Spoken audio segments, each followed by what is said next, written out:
नमस्कार, मैं डॉक्टर सुदेश कांतेचा आप सभी का आपके डीएस एकेडमी पे स्वागत और अभिनंदन करती हूँ। जैसा कि आप सभी को ज्ञात है, इस समय हम चल रहे हैं हिंदी के प्रैक्टिस सेट में। आप लोग अच्छे से हिंदी के प्रैक्टिस सेट में अपनी हिंदी की प्रैक्टिस कर रहे होंगे, जान रहे होंगे कि कितने प्रश्नों में हमारे कितने प्रश्न सही होते हैं।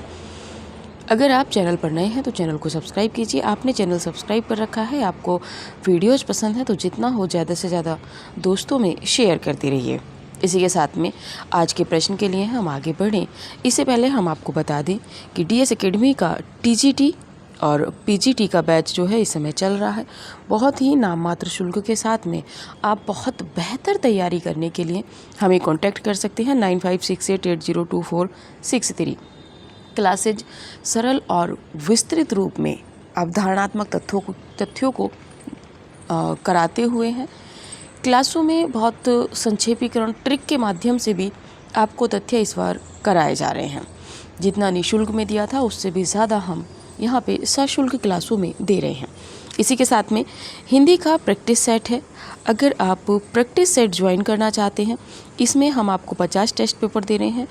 संपूर्ण पाठ्यक्रम पर आधारित पूरे 50 टेस्ट पेपर आपके रहेंगे, 125 प्रश्नों के रहेंगे। और ऐसा नहीं है कि किसी टॉपिक को नहीं छुआ गया, उसमें सभी तथ्यों को छुआ गया है। इसके लिए भी आप इसी नंबर पे कॉल कर सकते हैं। डेमो टेस्ट पेपर के लिए आप व्हाट्सएप मैसेज कर सकते हैं। तो चलिए बात करते हैं आज की क्लास के पहले प्रश्न की ओर। आज का जो हमारा पहला प्रश्न है वो है हिंदी साहित्य इतिहास लेखन की परंपरा के प्रवर्तन का श्रेय किसे जाता है। आपको बताना है हिंदी साहित्य इतिहास लेखन की परंपरा के प्रवर्तन का श्रेय किसे जाता है। गिरियार्सन को, शिव सिंह सेंगर को, गाडसादा ताशी को या रामचंद्र शुक्ल जी को। इसमें जो आपका सही विकल्प होगा वो होगा गाडसादा ताशी। प्रवर्तन का मतलब है हिंदी का पहला इतिहास किसने लिखा। हिंदी का हिंदी भाषा में पहला इतिहास जब लिखा गया है तब आप देखेंगे इनसे पहले वैसे महेश दत्त शुक्ल जी का आता है भाषा काव्य संग्रह, लेकिन जो प्रामाणिक रूप में हमारे सामने आते हैं वो शिव सिंह सेंगर आते हैं। शिव सिंह सेंगर जी के बाद में मिश्रबंधु विनोद आते हैं। और ये गाडसादा ताशी ने किस भाषा में लिखा है तो फ्रेंच भाषा में लिखा है। चलिए बढ़ते हैं अगले प्रश्न की ओर। अगला प्रश्न है रामचंद्र शुक्ल का हिंदी साहित्य का इतिहास कब प्रकाशित हुआ था। आपको बताना है कि रामचंद्र शुक्ल जी का जो हिंदी साहित्य का इतिहास है यह है कब प्रकाशित हुआ है। 1829 ईस्वी, 1929 ईस्वी, 1931 ईस्वी या 1929 विक्रम संवत। आपको बताना है कि ये कब प्रकाशित हुआ। हिंदी साहित्य का इतिहास नागरी प्रचारणी सभा काशी से सबसे पहले हुआ था। हिंदी साहित्य की भूमिका, हिंदी साहित्य की भूमिका, हिंदी साहित्य की भूमिका, हिंदी साहित्य का विकास, शब्द सागर की भूमिका हिंदी साहित्य की भूमिका जो है आपके हजारी प्रसाद द्विवेदी है ना। तो हिंदी शब्द सागर की भूमिका के रूप में प्रकाशित हुआ था।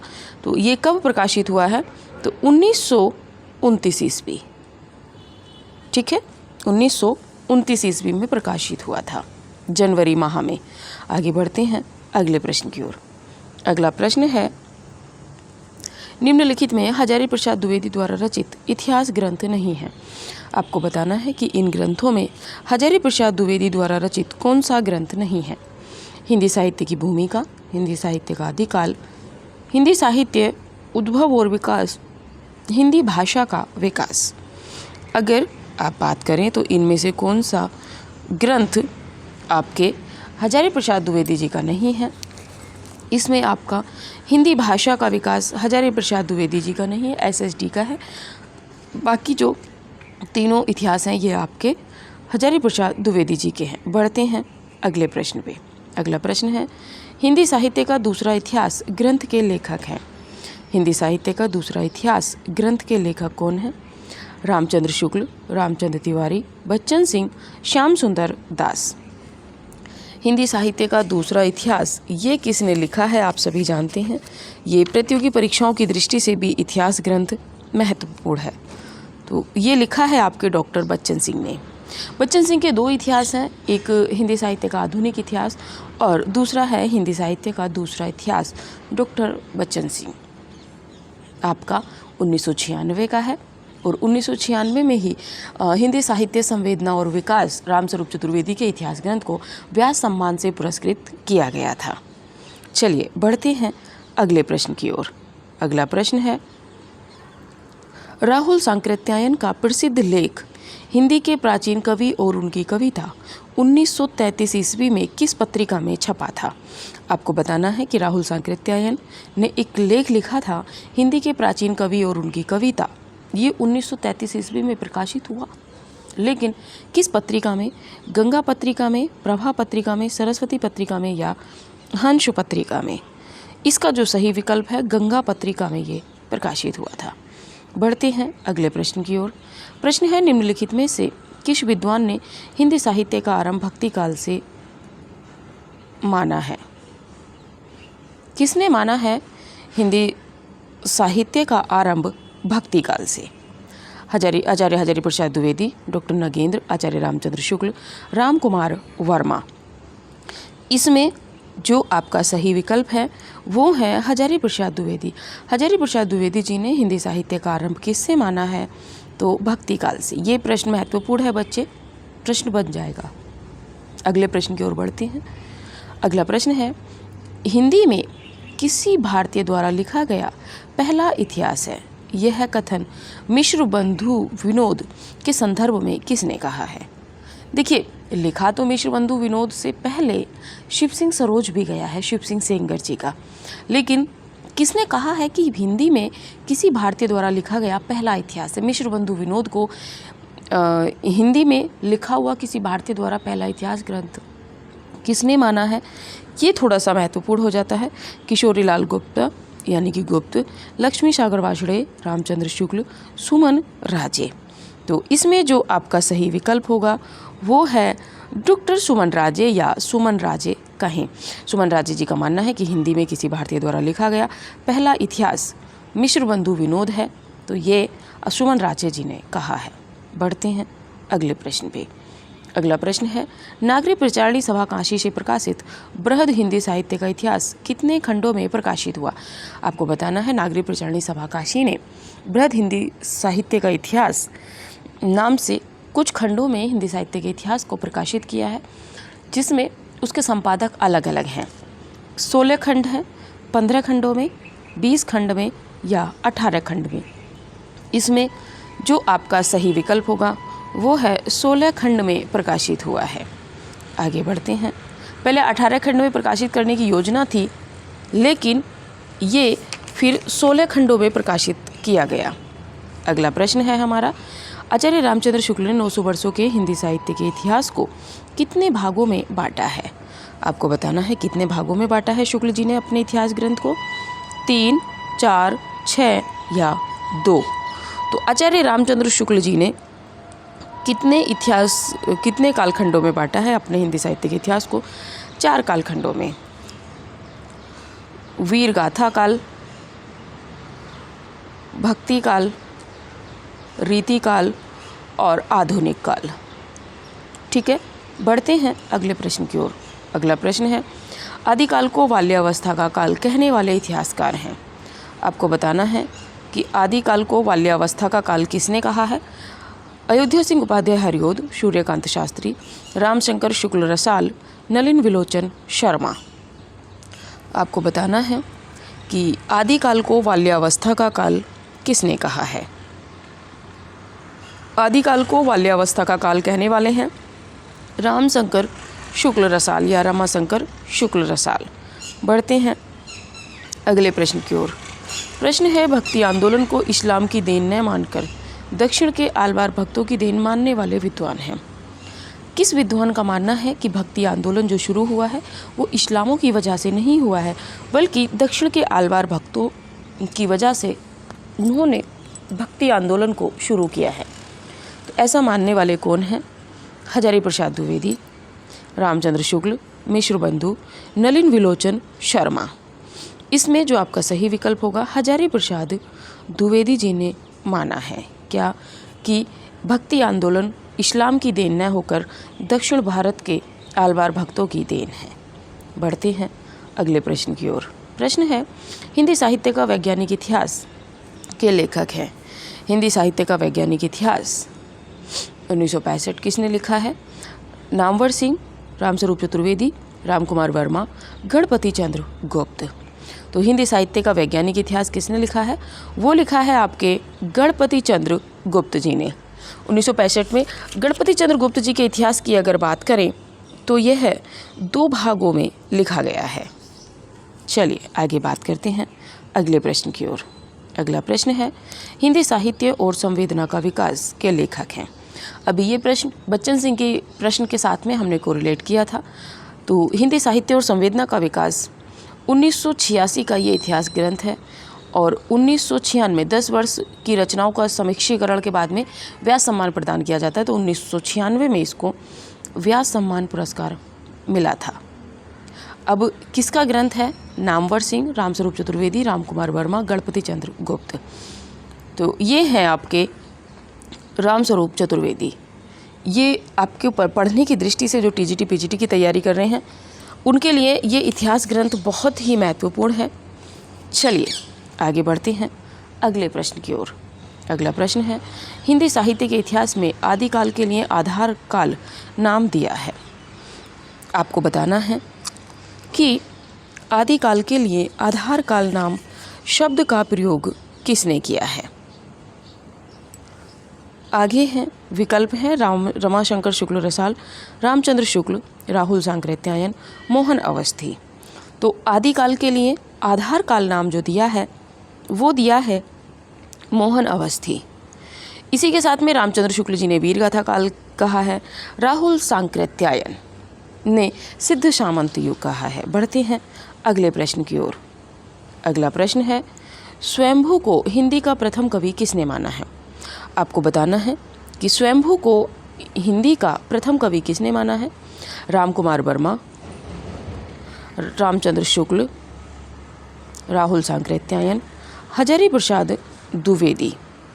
तो आपको बताना है स्वयंभू को हिंदी का प्रथम कवि मानने वाले जो आलोचक हैं या जो विद्वान हैं वो कौन हैं।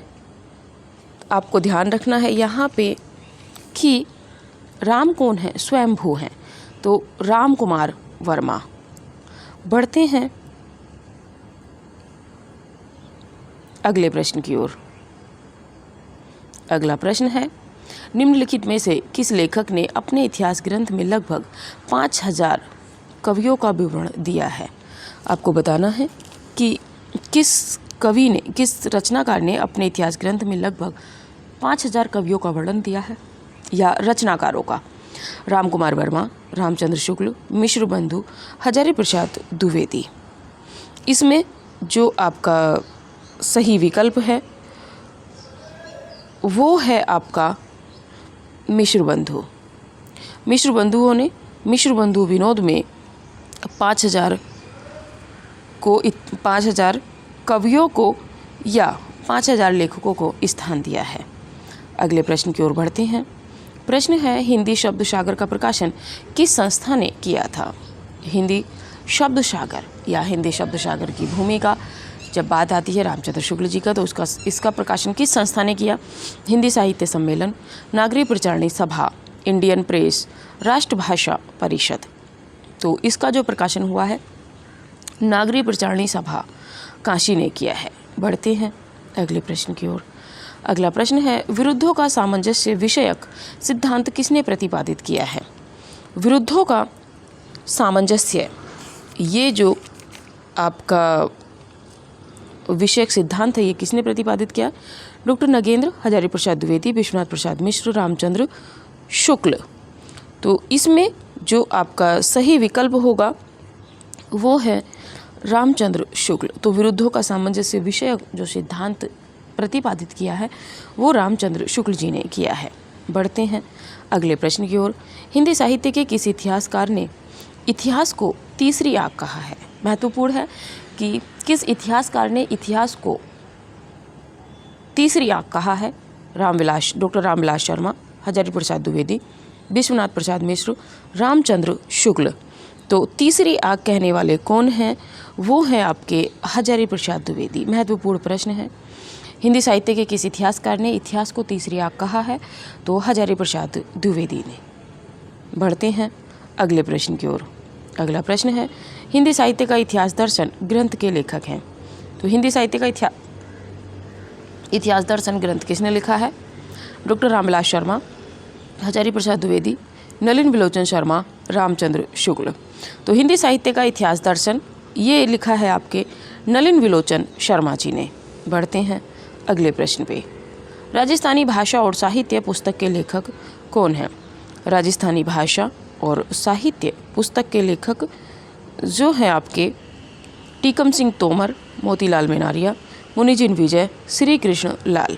इसमें जो सही विकल्प है मोतीलाल मेनारिया, बी विकल्प आपका सही है। अगले प्रश्न पे बात करें, भाषा काव्य संग्रह कृति के लेखक हैं।